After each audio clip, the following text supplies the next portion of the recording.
Feelings या जिनको जानवरों के बारे में भी थोड़ी फीलिंग्स हैं, और अगर आप उन्हें हर्ट करते हैं तो ये उस इंसान के रिलीजन के प्रति जाना है। तो मेरा ये मानना है कि भगवान कुछ नहीं है, सिर्फ एक यूनिवर्सल ब्रदरहुड का माध्यम है ताकि एक भगवान को हम पूजें या इबादत करें और इसके थ्रू हम यूनाइट हो जाएं। तो मेरा सवाल ये है कि हम हमेशा भगवान को इस तरह तोलते हैं कि उसे इंसान की तरह फीलिंग्स हैं, वो हमें सजा देता है, हमें रिवॉर्ड करता है, पर हमारे अलावा इस यूनिवर्स में, मैं उस वर्ड पे स्ट्रेस करूंगा, यूनिवर्स में जानवर भी हैं जिनका काम इस भगवान के बिना चल रहा है, जिनमें कोई फीलिंग्स नहीं है, ना वो कुरान पढ़ते हैं ना बाइबल पढ़ते हैं। वो भी जीवित हैं, हम भी जीवित हैं। हमें एक गुमान हो गया है कि हम थोड़े स्मार्ट हैं, पर वो भी इस सृष्टि का हिस्सा है। तो इस यूनिवर्सल ब्रदरहुड में उनके प्रति हमारी भावनाएं के बारे में कुछ जिक्र, और मैं जानना चाहूंगा कि क्या पैंथीज्म इसका एक सॉल्यूशन नहीं है, क्योंकि इसमें हम किसी एक इंडिविजुअल को वर्शिप नहीं करते। जैसा कि जुडाइज्म में कहा गया है कि I am a jealous God, और एक जेलस एक ऐसा इमोशन नहीं है जिसे हम पूज सकें मेरे हिसाब से। पर अगर हम पैंथीज्म को एक सोल्यूशन माने तो ये एक ऐसी चीज है जो हमेशा रही है। पेड़ हमेशा रहे हैं, ये यूनिवर्स हमेशा रहा है, जबकि धारणाएं, डेफिनेशंस भगवान की हमेशा बदलती रही हैं। तो अगर हम गॉड को कांस्टेंट के रूप में देखना चाहते हैं और इसे एक माध्यम बनाना चाहते हैं आपसी भाईचारे का, आलमी भाईचारे का, तो क्या पैंथीज्म इसका एक सॉल्यूशन नहीं है? भाई साहब ने सवाल पूछा कि यूनिवर्सल ब्रदरहुड हम सिर्फ इंसानों तक महदूद रह गए हैं, क्या जानवर में जान नहीं है?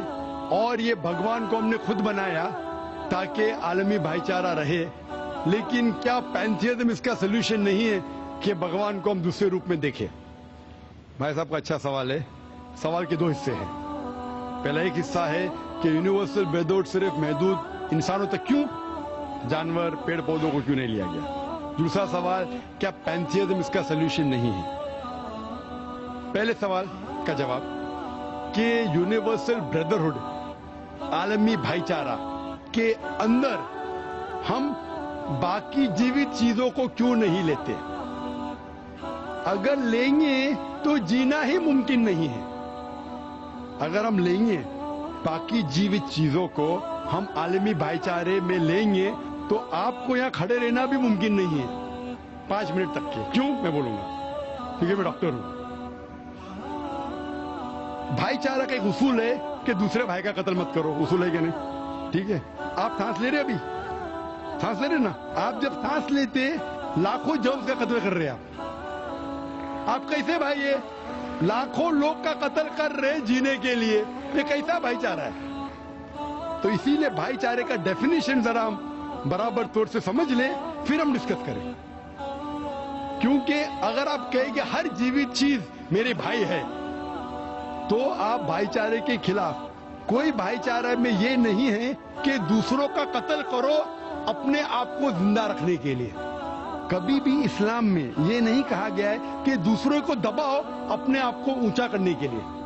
और मैं अल्लाह के रसूल की एक मिसाल दूंगा आपको। अल्लाह के रसूल फरमाते हैं, आप जब देखते हैं एक खजूर का दरख्त, पाम ट्री, वो एक मोमिन की मिसाल है, मुस्लिम की मिसाल है, तो साहबा सोचते इसका क्या मतलब? क्यों एक खजूर का दरख्त, पाम ट्री को मुस्लिम कह रहे? समझ में नहीं हमको।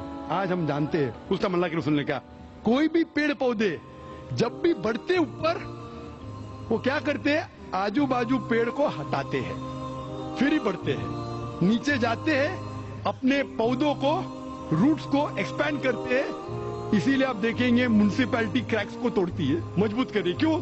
वो पेड़ बढ़ता है तो क्रैक हो जाता है, फिर से टाइल लगाते। जितना पौधा बढ़ता है, जितना पेड़ बढ़ता है, उतना आजू बाजू नुकसान करता है।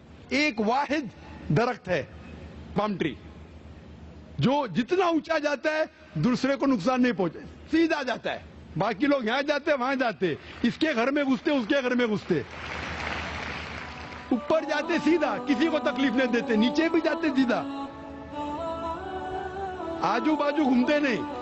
अगर आप अपने आप को बड़ा बनने के लिए दूसरों को दबाएंगे